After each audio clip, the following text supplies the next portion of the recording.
Student loans, pretty important topic, something I have to go through. Many of you have, maybe many of you have to do it as well. Student loan debt is rising dramatically.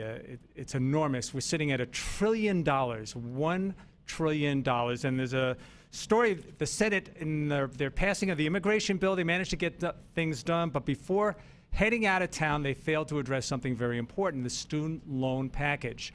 And I believe it's as of Monday. Student loan rates are going to double, and I believe it's to 6.8%. That's pretty stiff. Let's find out more about this. We're going to talk to Alex Pollack. He's a resident fellow at the American Enterprise Institute. Alex, welcome. Thanks so much for being with us today. Thank you. It's really good to be with you.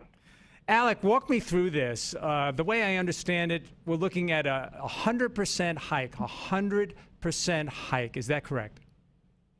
Well, it would double the rate, but you have to ask about... Well, the last time I looked, 100% was double. Right. What should a rate be? You know, the Congress probably shouldn't be in the business of setting interest rates. And a 3-something% rate for a student loans, which have extremely high rates of default on them, is a really cheap rate. So you've got a 100% increase from a really cheap rate, given the very high riskiness of these loans. Alex, you know, it brings up even possibly a larger issue, the whole concept of going to school. You know, we're told all through our high school years, you've got to go to college, you've got to go to college, you won't make it if you don't go to college. There's some evidence on both sides of the aisle. Some point out that if you go to college, you're going to probably have a higher lifetime income. But there are others like William Bennett. He's the former Secretary of Education under Ronald Reagan, who has a book out, Is College Worth It? He points out that maybe not everyone should go to school. What are your thoughts? Well, actually, I chaired a conference at AEI last week with Bill Bennett, who's an old friend of mine, by the way, and we had a very good discussion of his book. One thing is for sure, and that is people have said, well, if you go to college, you're going to make over the average income. You know, and that was true when, say, 1/4 of the people went to college. But if 2/3 of the people in the age cohort of young people, 2/3 go on to some kind of education after high school, 2/3 can't all be above average. You know, so there's just a basic arithmetical problem in the promise that's made. And then, as Bennett rightly says, if you see that, then maybe you want to think really more about what is in fact right for me, especially when we've had this amazing and most of us think unjustified run-up in the cost of college. Well, that's one of the things Bill points out in his book, and you've probably talked to Bill about this. You know, he says it's the system that actually drives up the cost of school for students coming out of high school, that by making these loans so cheap, all right, everybody, you know, seems to want to go. The educators, the college themselves, they know that, and they just keep jacking up the rates because they know that the government is the backstop and will keep shelling out more money. Why shouldn't they jack up the rates? They seem to have an unlimited supply of students. Is that correct? You know, that is right, and it's very similar to what happened in the housing bubble in, let's say, from 2000 to 2006, because the credit is so easy, and you can just borrow this money to buy something. It tends to push the price of that thing up. And just like the seller of the house, or the mortgage, or the builder of the house, or the mortgage broker, or the real estate broker walks away with the cash and doesn't worry about what's going to happen to the loan. In a student loan, the college just gets the cash and keeps it, no matter what happens. Even if the student can't make it and drops out. One thing some of the data that I saw that was I found very surprising. And I've seen this from several sources, including Bill Bennett's book, was that 50% of the people that go into college or enroll in college don't graduate, and of those that do, another 50% end up in a job that actually doesn't require a high school education. That seems to be backed up by other sources as well. Yeah, or that is to say, a college education. Yes, I'm sorry. That's true, and it's clear that the worst thing you can do is to get into a college or post-secondary program, borrow a lot of money, stay a year and a half, drop out, and have nothing except a lot of debt, and not even have the credential. That is something that should be much better managed. And I have an idea on this, which I have promoted, and others have picked it up as well, including Bill Bennett in his book, and an op-ed in the Wall Street Journal this morning I saw, which is you got to give the colleges who are the promoters of these loans some of the risk of the loan. That is, you say take all of the entering class of a certain year and all of the government loans that the college had granted, and then they took the money for. But if they later default, the college ought to be hit for some significant share of the loss, like say about 20%. It might make them more serious about delivering value for the cost that they're charging.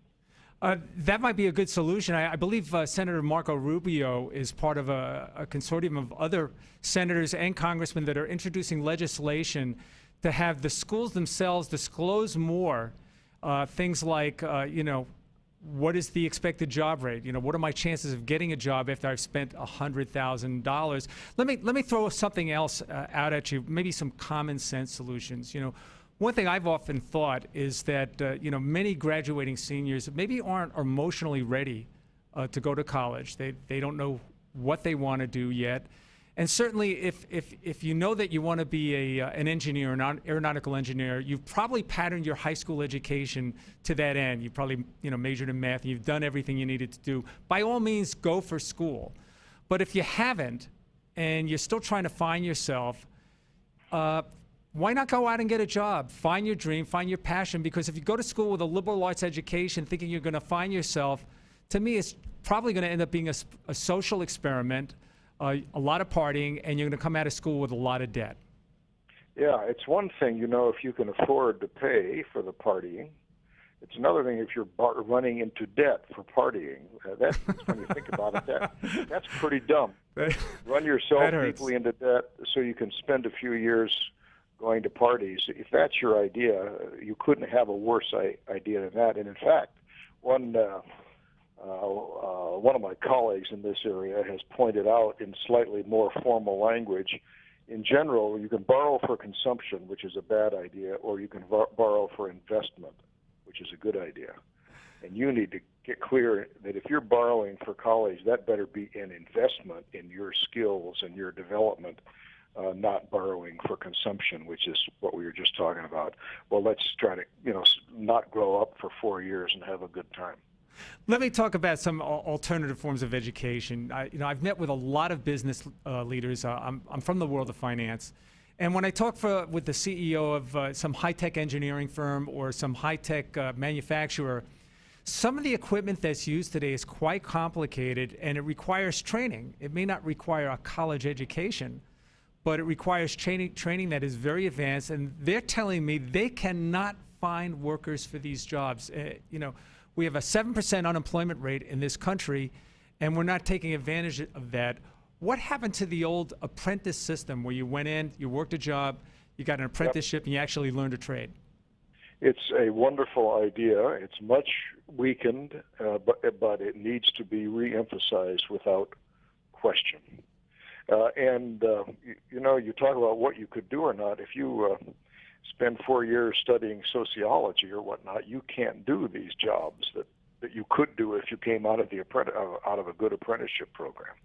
And I think in terms of balancing what it means to be well trained and prepared for the world, that's a good re-emphasis that we have to figure out how to do. Let me bring it back 1 second. I think we're in agreement here that there may be alternatives to getting a college education. Look, one thing Bill Bennett told me, he said that if you're going to get into an Ivy League school like Stanford, absolutely go. You're going to probably make a lot of money. But if you don't know what you want to do, go out and get that job. But I want to get it back to the student loan rate going up because it creates another problem, all right? At 6.8%, the default rate is going to start to climb dramatically. And you just mentioned it earlier, just a few minutes ago, that it could be akin to the housing bubble. How can we avoid that? How can we walk ourselves back out of this? Well, one of the things that we have proposed, and one of the areas of mortgages that work best in the housing bubble were where the actual makers of the loans had the risk, the skin in the game. So I come back to that. You do need to figure out a way, and this is very interestingly explored by a guy named Dick George, who's got a thing he calls an immodest proposal for student loans, to stop running people into debt who are going to drop out and then just be left with the debt and no advantages. That has to be much better managed. So we don't do that. It's like saying, the worst thing you can do to somebody is make them a loan they can't afford. That's true anywhere. That's true in mortgages. That's true in car loans. That's true in student loans. Don't make people a loan they can't afford. You're not doing them a favor. You're doing something terrible to them. Alex, that seems like something we're very good at doing in this country. Alex, thank you so much for being with us. It's been very informative. Thank you. Really nice to be here.